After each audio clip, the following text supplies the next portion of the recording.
Hello friends and welcome to the Dead Game Society. Today we're going to cover a game that is by no means dead in the eyes of many people, since it was released by one of the biggest game companies in the world and is regarded as one of, if not their best game, Bully Scholarship Edition. Now, of course, this game is quite popular, so even if you've played this game and you think you know everything I'm going to be talking about, you may still want to stick around, since I know I'm going to talk about some things you've probably never considered before. This game is an open world game, in case the fact it's made by Rockstar isn't enough to tell you that, and it's set in the fictional New England town of Bulworth. Our protagonist, a 15-year-old named Jimmy Hopkins, is being sent to a boarding school while his mother and new stepfather go on their honeymoon.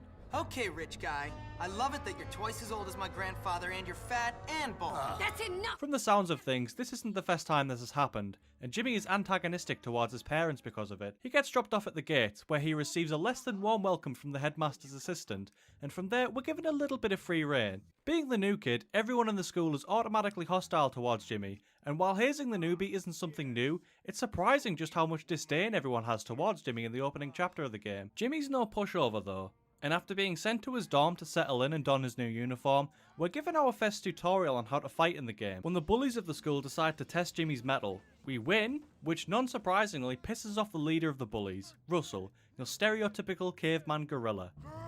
I'm surprised they didn't add some sort of depth to his character. Russell's personality essentially devolves into me Russell, me destroy.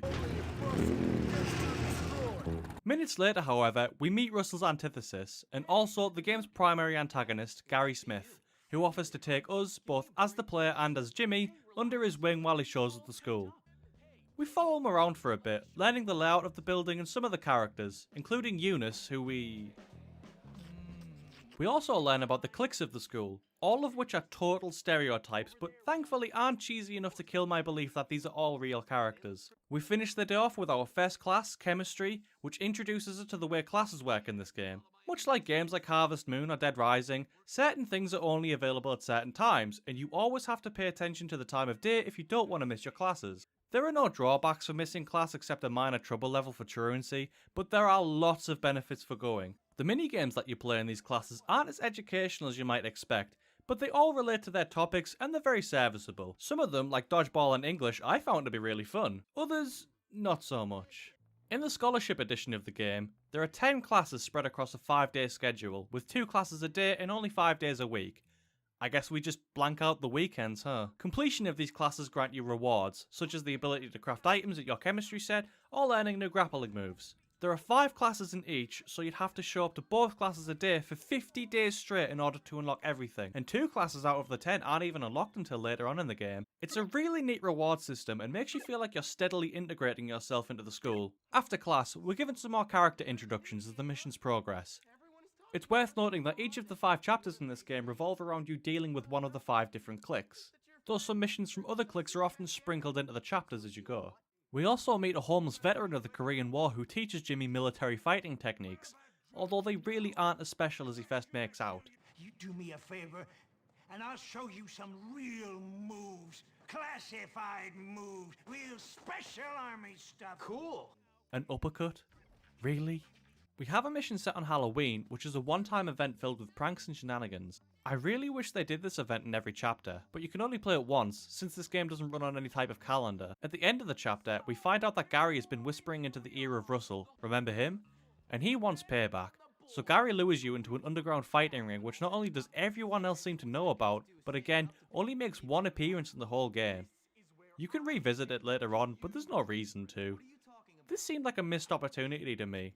An underground high school fighting ring? Even just as a side activity, I feel like this would have been a really cool thing to add.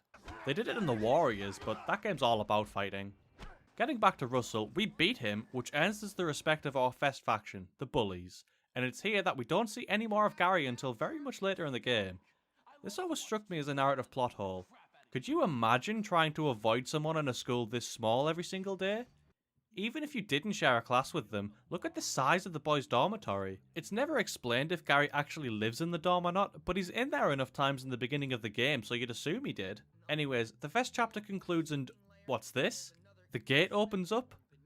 That's right, this game has a fully fleshed out town you can explore, and I'll say it now, the town of Bulworth is one of the best open worlds I have ever seen. The town of Bulworth is separated into different parts, which are occupied by the different factions. Each of them are all designed very well, and you unlock a new area per chapter. You'll get the majority of your missions that are faction specific in the areas that they occupy, and as a result you'll be spending a lot of time memorizing and learning the areas that you unlock as the story progresses. My personal favourite is probably chapter 3, which is the Greaser chapter.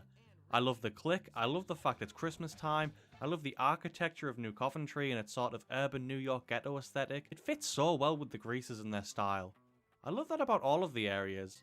Old Bulworth Vale, which is of course where the preps stay, hits that old money vibe perfectly. Blue Skies resembles Detroit and its poverty-stricken industrial estate, and Bulworth town itself is based on New Hampshire. We don't learn a lot about the history of the town or many of its residents besides your student peers, which is sort of a shame, but how many adults did you hang around with when you were 15? Not a lot, I'm guessing. The town is believably sized, being a town and not a city, and they spared no detail on any of the buildings.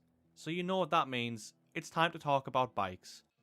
Bikes give me anxiety.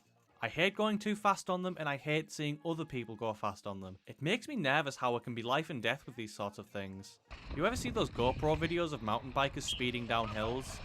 Good lord. However, I love when I'm speeding ahead in video games like my girlfriend just told me her parents aren't home, especially in Bully, because of the handling of all of the bikes reminds me of their real world counterparts. They're great fun to ride and they really manage to tweak the physics on them so that they never feel too fast and they never feel too slow. Sometimes the game requires you to be very good at riding them, but most of the time the challenge of riding quickly to different objectives is only moderate and remains fun. While this isn't Tony Hawk's, you can do some tricks on the bike. Flips and rotations and big jumps onto and off of things are awesome to do and are helped in hand by the weighty physics engine where slamming into walls or under rotating will knock you straight off. The inclusion of a BMX park is also a really nice addition, and believe it or not, once upon a time there were animations which you could perform while on a bike, but sadly this was removed. There are a few other ways to get around town, and the tight level design of the town and the fact it's so memorable means that a lot of the races you do on the bike are always fun. Sadly, the bike races aren't particularly challenging, as the AI all drive the same speed bike and they never get any faster from race to race, meaning with the best bike in the game, or even one of the earliest ones, I'd be very surprised if you lose any of the races. As long as you mash the A button and don't fall off, you're likely to win 9 times out of 10. I feel like there was another wasted opportunity here. Since the game lets you use weapons from your bike to interrupt other races, it can sometimes play out in a pseudo kart racing minigame, to go on top of the actual kart racing minigame, where you can use firecrackers like banana peels in Mario Kart. It's a shame the AI wasn't programmed to use weapons of their own. I wouldn't have minded even a rubber banding AI just to make them at least somewhat more challenging than they currently are. Honour among teenage degenerates, I guess. Partway through the Fest chapter, we also get a skateboard, which we can equip straight from the weapons wheel. This acts as our secondary mode of transportation, though much like a real-life skateboard, it's not as easy to use as a BMX, and forget about going upstairs with one, or grass, or uphill. It's a nice little way to get from A to B without going to a garage to get your bike out though. Since this is a game about 15-year-olds, there's obviously not meant to be any car theft. Given that there's no driving in the game, there's also no radio, meaning all of the music you hear in the background is all done by one guy, Sean Lee, and all of it is pitch perfect. The ambient music, the mission music, the main menu music, all of it is so fantastic. I'm not much of a music aficionado or Anthony Fantano or anything, but this game has such a unique and interesting jazzy sound to it. The preppy theme has a sophisticated and retro sound to it, while the Greases theme unsurprisingly nails that Grease lightning sound with Fender twangs and an 80s bass line. The Nerds theme has a chiptune sound to it that makes it sound like it's ripped straight from an NES game. And the Jocks theme is very high octane and pumped up. Lastly, the Dropouts fight theme is almost like a biker metal song with some Wild West flute sounds and even more Fender twangs. The entire score to this game is hugely varied, dripping with personality, and really helps make the fantastic moments you'll have in this game that much more memorable. That's not even to mention the amount of tracks which are only played for one mission, some of which are just fantastic. Anyways, I think I've harped on about the music enough now. Let's move on. The mission design follows the classic Rockstar approach of show and tell with little variation. The fundamental structure of the levels basically devolves into following the objective markers and doing whatever they tell you to with very little room for player intuition. It's a tradition which unfortunately haunts Rockstar games to this very day, and it's been discussed ad nauseum, but at least in this game I don't mind it as much, since I actually care about what I'm doing in the story. Despite the fact that this is a game revolving around children and navigating the dangerous waters of adolescence, Bully has a very mature and adult story with many themes of what it means to be a teenager and what's awaiting you at the other side. Messages about self-image, alcoholism,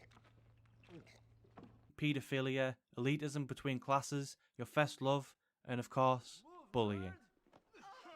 Rockstar put their writing talents on full display, as the plot of Bully is as well written as it is tongue-in-cheek. The cast of characters you meet throughout the game, and even the side characters, all have their nuances and differences. Algernon, the prolific bedwetter, Sheldon, the most annoying child at Bulworth, Mandy, the lead cheerleader and object of affection for many of the students, they're all great, and if you don't have a thing for names, you'll at least have one for faces, as you'll come to recognise everyone you see around the school. This is a very real depiction of the world we inhabit, and our protagonist is a manifestation of the person everybody wanted to be growing up. Jimmy is a confident and tough kid. He deals with all of the cliques and earns their respect. By the end of the game, he hits the top of the food chain, and none of the NPCs say anything bad to him or try to bully him. All the girls fawn over him, he gains the respect of his teachers, he's the teenage popularity dream. We can see ourselves within Jimmy.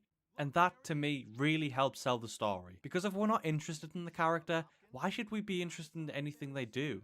This is mainly the reason why I dislike the story for Grand Theft Auto 5. It was well written, it was hilarious and crude, but I just hated the characters. Michael was a narcissist and an arsehole. Trevor, despite being well written, was an irredeemable redneck who I never enjoyed playing as, and Franklin was more along the lines of your usual Rockstar protagonist in the fact that he was a yes man to everybody and didn't feel like he had much of his own personality. Jimmy, on the other hand, is relatable, witty, and his motivations are clear. He's a much easier character to get invested in, and that's why I think despite the same old mission design, the missions are that much more enjoyable and allow this game to stand out from its compatriots. To even further how much we can relate to Jimmy, there are quite a few customization options in the game, including haircuts, outfits, and tattoos? I admit, I wanted tattoos when I was 15, but boy am I glad I waited until I was on the other side of puberty. Either way, there are a lot of options for all three areas of customization, and the way you customize Jimmy can evoke differing reactions from everybody who sees you, especially if you're running around in a fast food uniform. Of course, you can always just kick the shit out of anybody that laughs at you. Speaking of which, I think it's time we talked about the combat. Bully has a pretty beat-em-up style of fighting, which it borrows from the movie tie-in game The Warriors, which was by far one of the better movie-based games ever made, and was released a year prior to Bully. For the most part, it's a pretty simple system. Just mashing X and doing the same few combos is usually enough to beat up most of the people you'll fight. You can always use weapons as well as your fists, such as the spud gun, firecrackers and stink bombs, but for the most part your best assets are good old love and hate. The boss fights are pretty cool, and each of them have a gimmick to them which allow them all to be different from one another rather than just a normal enemy with lots of health. Overall, I'd say the combat is good, but you do quite a lot of it and it can get pretty tiring. Aside from different animations and varying amounts of health, none of the cliques fight you in any different ways. Imagine if the nerds used their arsenal of weapons which they're shown to be able to make like in some of the missions. Or if the greasers rode their bikes when fighting you, again like in some of the missions. Or if the preppies were difficult to knock down on account of their boxing, again. Oh wait, that's just a minigame. My point is, some moderate AI tweaks would have went a long way in breaking up the monotony of combat, and would have further served to give the cliques a lot more personality. Outside of fighting, racing and missions, there's a surprising amount of small side activities you can do. From doing a paper round the American way to running small errands and playing minigames at the carnival, from your first steps through the gates of the school right up until the last chapter of the game, you always have something to do. And for all you completionists out there, there's also a wealth of collectibles and a stat page which tells you how far through each achievement you are. Throughout the game, you'll unlock save points which you get by completing the challenges of various factions. These challenges aren't particularly unique, most of them just revolve around beating the crap out of everyone there. Enough talking, let's fight! Let's! But they're serviceable, and unlocking them is almost essential in order to get to the missions which take place around the same areas. Each of these fits their theme and give you a place to sleep and save at any time. My favourite out of these has to be the Nerds hideout, mostly because as a D&D player myself, I love their little underground sanctuary, and I especially love that they all hang out down there, making it the only hideout in the game which has NPCs besides the dorm. As said earlier, with the other hideouts, you take them by force by beating the shit out of the faction members, but in the Nerds Challenge, all you need to do is get a high score on one of the in-game arcade machines, Consumo. You earn their respect and a place among them in their special place beneath a comic book shop in the town, rather than squatting in what are essentially abandoned buildings fashioned into clique clubhouses. I really wish the other factions did this. My least favourite clubhouse, for example, would have to be the gym. It felt really unnecessary, it's empty, there's nothing to do there, and you'll never end up actually using it since 9 times out of 10 you have to go past the dorm to get there anyways. Let's talk about some technical stuff for a minute. Including the graphics, it's important to note that this was originally a PS2 game and was later re-released for the 7th generations of consoles with a facelift, and boy, it shows.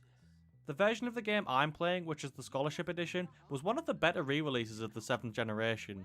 It had a much smoother frame rate, better models, and my favourite, anti-aliasing.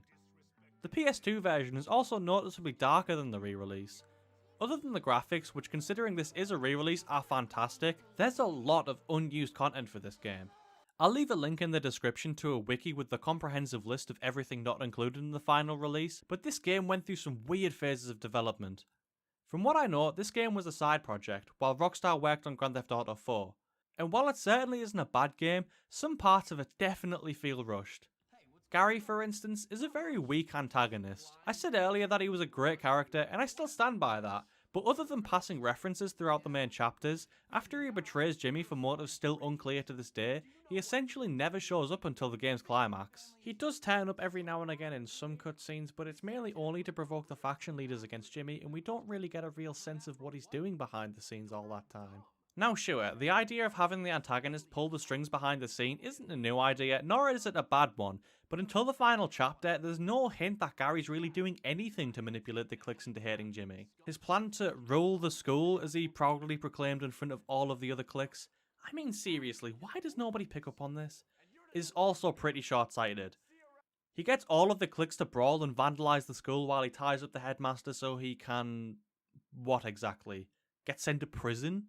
The headmaster already said that Gary was the next head of the school. He clearly didn't have much problem with any of the cliques or getting them to do his bidding in the first place. Why was this necessary? The story is one of the game's most prominent features, and the vast majority of it is so well written that it really won't irk you that much unless you think about it too much like I'm doing. But I needed to get it off my chest, because the final showdown between you and Gary feels pretty underwhelming as a result of how nonsensical it all is. It probably would have felt a lot more climactic if throughout the story you were playing a cat and mouse game with Gary as he cleverly sets his plan in motion, but there's really no mention of his master plan until the very end. So the concluding chapter of the game definitely has its weaknesses. The combat is, as I've described, really simple, and I feel like there was a lot more that could have been done to the town to really engross us in its history, but understandably there wasn't a lot of room for additional development, and what we do have is a solid and grounded game with, for the most part, a great story, lots of different mechanics and characters, and a believable world which, like the game itself, I will always remember as one of Rockstar's best. Thank you for coming to the Dead Game Society. Be sure to attend our next session where we'll talk about Groundhog Day. Session adjourned.